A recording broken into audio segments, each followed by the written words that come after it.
नमस्ते दोस्तों। आज स्क्विड गेम का धमाकेदार थर्ड पार्ट यानी एपिसोड 5 और 6 का रिकैप करेंगे। इस वीडियो में आपको मिलेगा हर ट्विस्ट और टर्न का पूरा मजा और कुछ ऐसी बातें जो शायद आपने मिस कर दी हो। तो वीडियो को लास्ट तक देखना और अपना फेवरेट पार्ट कमेंट में जरूर बताना। चलो शुरू करते हैं इस खतरनाक सफर को। एपिसोड की शुरुआत होती है जब अगली टीम मिनी गेम्स शुरू करने के लिए तैयार होती है। हम देखते हैं कि एक टीम जो ह्यूंजू नाम की ट्रांसजेंडर लीड कर रही होती है, उसने अपनी टीम में अपनी तरह के लोगों को इकट्ठा किया है। टीम में योंगसिक, उसकी बूढ़ी माँ, एक शर्मीली लड़की यंगमी और शमन शामिल हैं। जल्द ही गेम शुरू होता है। ह्यूंजू की टीम दाग जी से स्टार्ट करती है और कई कोशिशों के बाद इसे पास कर लेती है। दूसरे गेम में योंगसिक पहले बार में पत्थर से निशाना नहीं लगा पाता, लेकिन दूसरे प्रयास में वह सही निशाना लगाता है। तीसरे मिनी गेम को योंगसिक की मां बड़ी आसानी से पूरा कर लेती है, लेकिन चौथे राउंड में शमन लगातार स्पिनिंग टॉप का धागा लपेटने में फेल होती रहती है। वह परेशान हो जाती है और बड़बड़ाने लगती है कि उसकी किस्मत कितनी खराब है और वो कहां फंस गई है। टाइम कम होने के साथ गुस्से में ह्यूंजू उसे थप्पड़ मारती है और धमकी देती है कि अगर उसने काम नहीं किया तो वह खुद उसे खत्म कर देगी, इससे पहले कि कोई और कुछ करे। यह सुनकर शमन में एक आग जाग जाती है और वह आखिरकार धागा लपेटने के बाद टॉप को सफलतापूर्वक घुमा देती है। आखिरी राउंड में ह्यूंजू को जगी को 5 बार किक करना होता है, जो वह बड़ी आसानी से कर लेती है। वे बिल्कुल टाइम पर फिनिश लाइन पार करते हैं और गेम को पार करने वाली पहली टीम बन जाते हैं। उनकी जीत बाकी टीम्स का आत्मविश्वास बढ़ा देती है। इसके बाद और भी टीमें गेम में उतरती हैं। कुछ टीमें जीत जाती हैं, लेकिन कई प्लेयर्स अपनी जान गंवा देते हैं।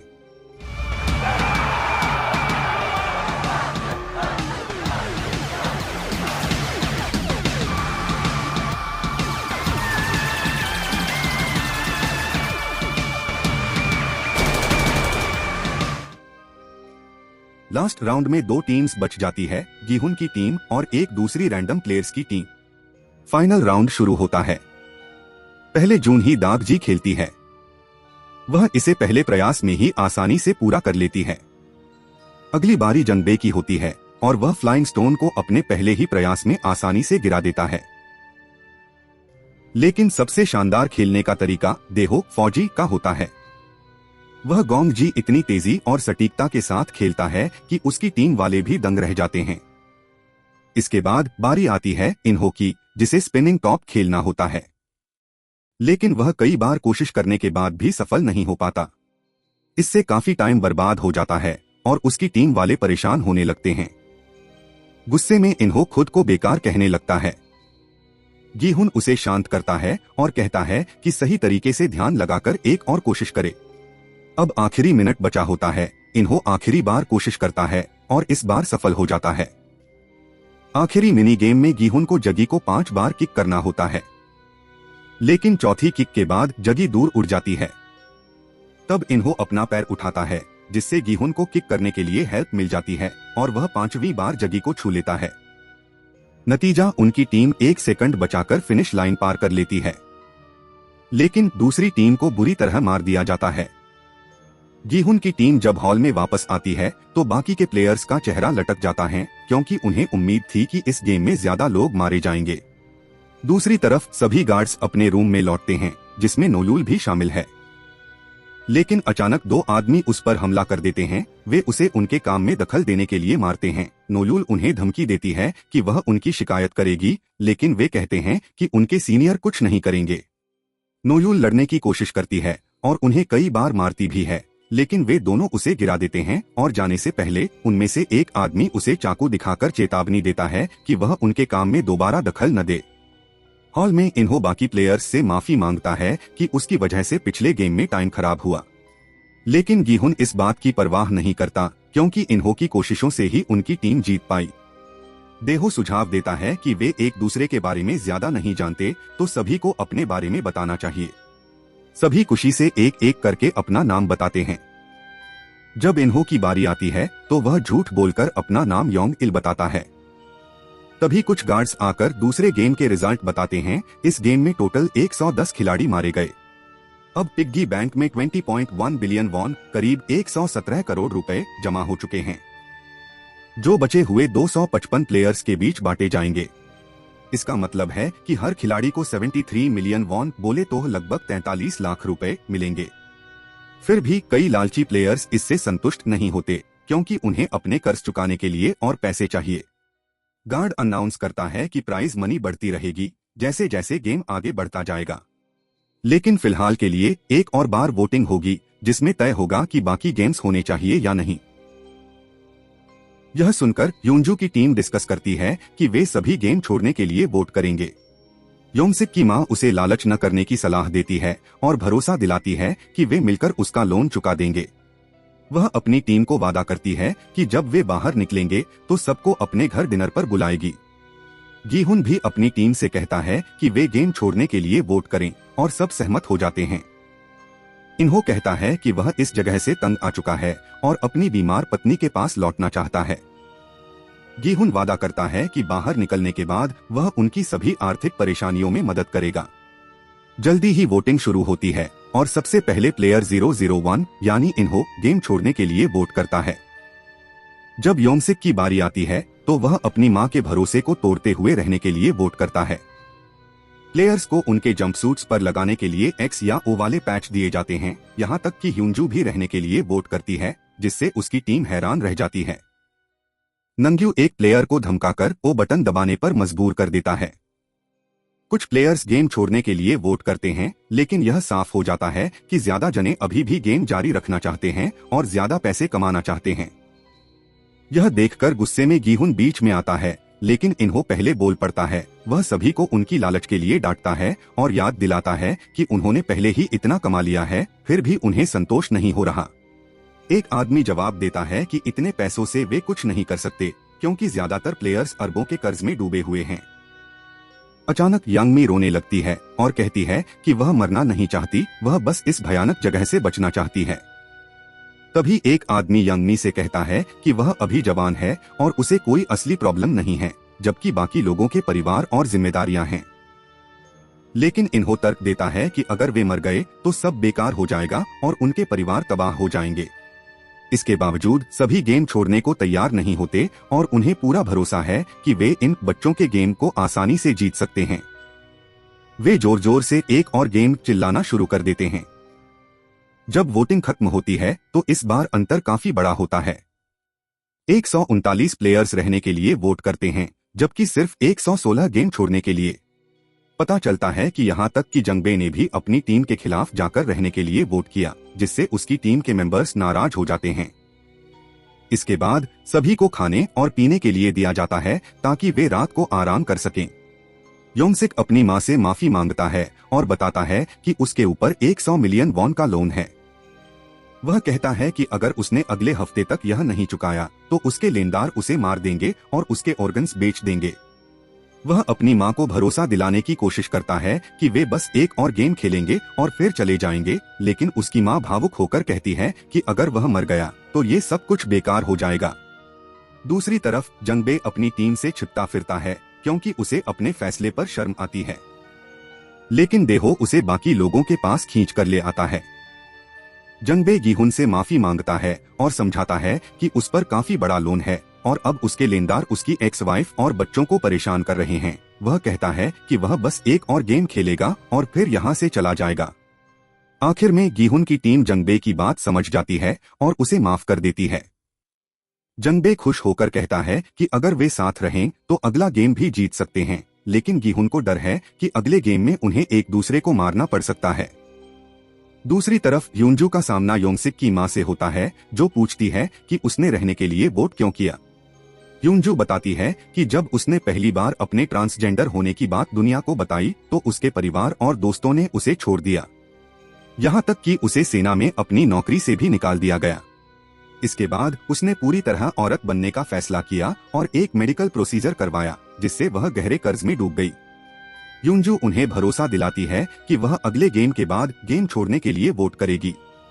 इसी बीच वॉशरूम में थानोस और नंग्यू फिर से म्यूंगी के पास पहुंचते हैं और उसे परेशान करने लगते हैं। वे उसे ताने देते हैं कि उसने छोड़ने के लिए वोट क्यों किया, जबकि वह दूसरों के घाटे के लिए जिम्मेदार है। थानोस म्यूंगी को धमकी देता है कि जब तक वह उनका नुकसान पूरा नहीं करेगा उसे जाने नहीं दिया जाएगा। फिर अचानक थानोस रैप करने लगता है, लेकिन म्यूंगी उसे उस दिन की याद दिलाता है जब वह एक शो के दौरान अपने लिरिक्स भूल गया था।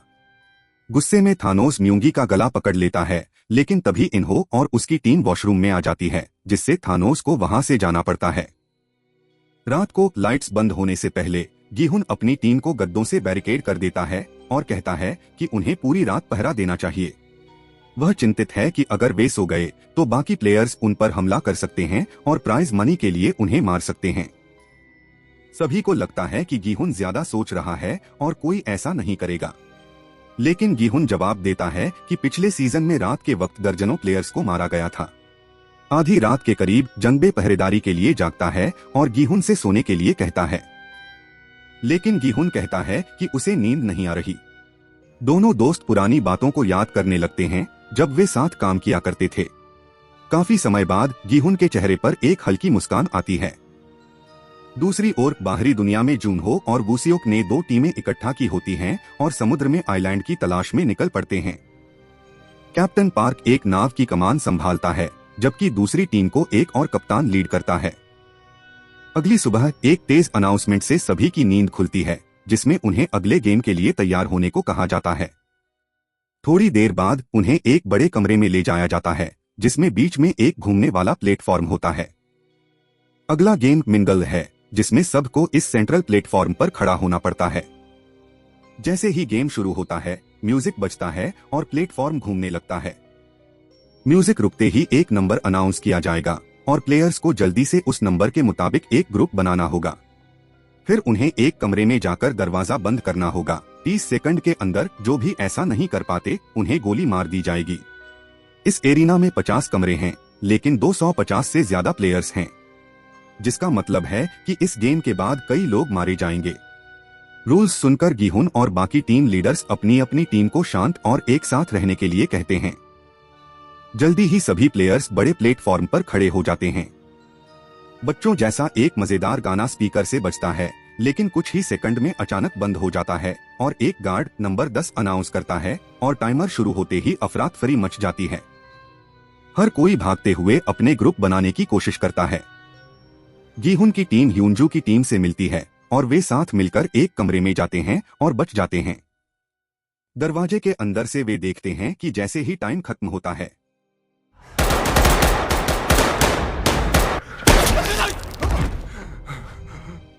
जो भी प्लेयर्स ग्रुप नहीं बना पाते उन्हें मार दिया जाता है।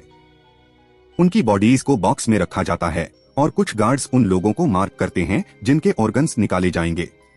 अगले राउंड में जब म्यूजिक बंद होता है, नंबर 4 अनाउंस किया जाता है, जिसका मतलब है कि टीम को अलग होना पड़ेगा। यह सुनकर हर कोई घबरा जाता है, लेकिन इन्हो खुद को अलग कर देता है ताकि बाकी लोग साथ रह सकें। बचे हुए 4 लोग एक कमरे में चले जाते हैं, लेकिन इन्हो की फिक्र करते रहते हैं। जब टाइम खत्म होता है तो वे देखते हैं कि जो प्लेयर्स अकेले छूट गए थे उन्हें बाहर गोली मार दी जाती है। हालांकि 3 प्लेयर्स का एक ग्रुप चोरी छुपे एक कमरे में छुपने की कोशिश करता है, लेकिन कैमरों की मदद से उन्हें पकड़ लिया जाता है।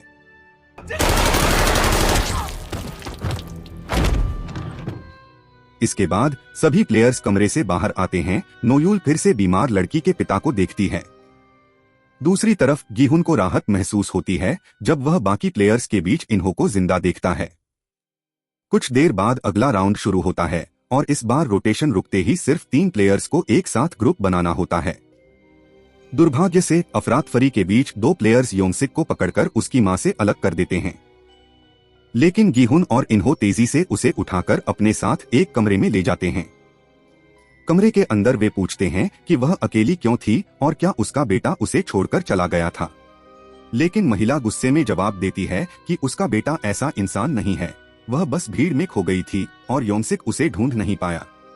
इसके बाद जब सभी कमरे से बाहर आते हैं तो योंगसिक अपनी मां को देखकर भावुक हो जाता है। वह माफी मांगता है कि वह पहले उसके पास नहीं था और रोने लगता है, लेकिन उसकी मां कहती है कि उसे खुद को दोष नहीं देना चाहिए और उसे गले लगाती है। अगले राउंड में प्लेयर्स को 6 लोगों की टीम बनाने का कहा जाता है।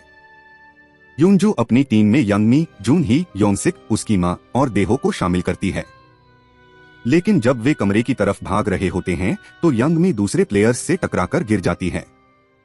यूंजू उसे बचाने का फैसला करती है, लेकिन तभी म्यूंगी वहां आकर दरवाजा बंद कर देता है, जिससे यंगमी बाहर ही रह जाती है।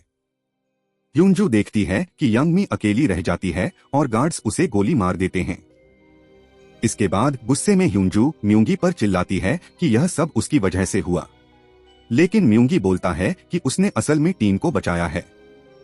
वह कहता है कि अगर यूंजू बाहर भागी होती तो वह और यंगमी दोनों मारे जाते, क्योंकि टाइम खत्म हो रहा था। ऐसा होने पर कमरे में सिर्फ 5 लोग बचते, जिससे पूरी टीम मर जाती। बाद में प्लेयर्स फाइनल राउंड के लिए इकट्ठा होते हैं और म्यूजिक बजना शुरू होता है।